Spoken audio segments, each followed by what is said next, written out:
Welcome to today's episode of VCU's Got Issues, where we dive into the real problems facing VCU students. In this episode, we're tackling an issue that affects every student's daily life, campus dining. Some students have grown a distaste for the recent integration of Grubhub at VCU. According to these students, there's been longer lines, confusing order updates, and even missing meals. However, not all students see it that way. Some actually appreciate the convenience Grubhub has brought to campus dining.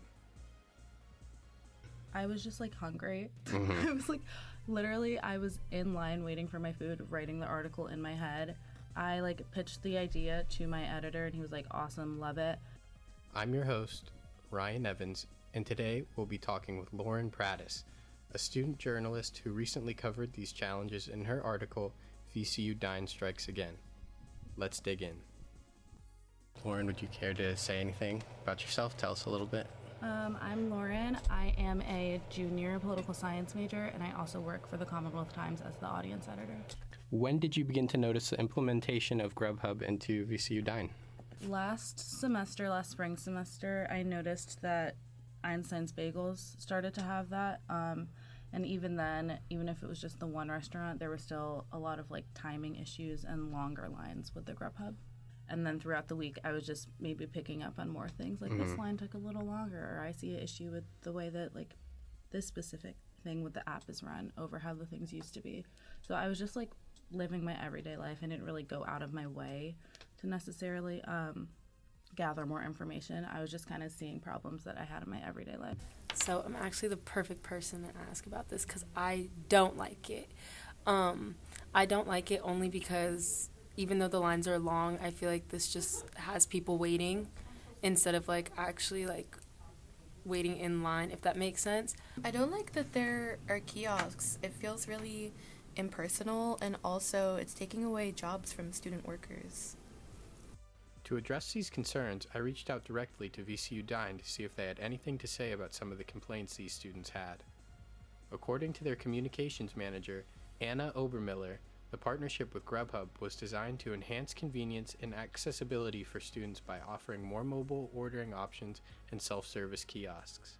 The goal of the collaboration was to create a streamlined dining experience for students on the go. While they acknowledged that the rollout presented some challenges, these were addressed through training and feedback, leading to smoother operations over time. Additionally, they emphasized that the system had streamlined staffing, enabling employees to be redeployed to areas where they are most needed, rather than eliminating jobs altogether. I just mostly use the app. Yeah, Okay. It's more convenient. I think it actually streamlines things pretty well. I remember the old one used to take forever. I think this it moves things way faster, especially because so many people like to eat Chick-fil-A. The old one lines used to be crazy long. It's definitely make things, like I said, faster. Grubhub's integration into VCU's dining system has introduced both opportunities and challenges, affecting students in different ways. In this segment, we'll explore how these changes have shaped dining habits and personal experiences on campus. Have you noticed any changes in how students approach dining on campus since Grubhub was implemented? For example, have you seen students avoiding certain locations or skipping meals or anything? Yeah, a lot of my friends have been calculating which times work best to go to specific locations. I know a lot of my friends won't go to Chick-fil-A in between specific class changes, which are most convenient because they know that's when everyone's going. So they've had to kind of rearrange their meal schedule just so they don't have to wait in an hour-long line. Grubhub's implementation at VCU has sparked mixed reactions. For some, it represents a step forward in modernizing dining services, while others view the challenges as areas that still need refinement. This divide highlights the varied impact of the changes on VCU's community.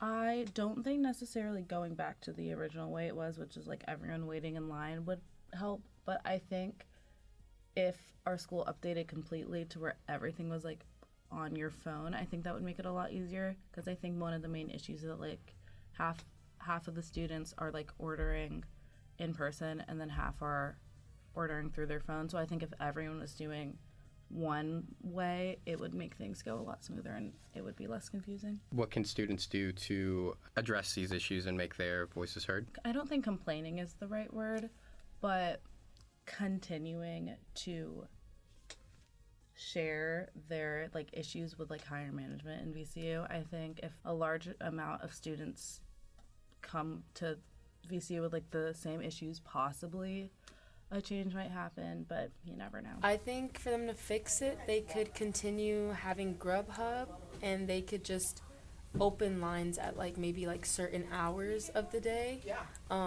Maybe like around like 11, then again at like 5 or something, just to like make it easier for those when they leave class. That's it for today's episode of VCU's Got Issues. A big thank you to Lauren Prattis for joining us and offering her perspective on the Grubhub and VCU Dine partnership. If you have thoughts or concerns about campus dining, don't hesitate to reach out to vcudining@vcu.edu. Your feedback can make a difference. Thanks for tuning in. I'm your host, Ryan Evans, and I'll see you next time.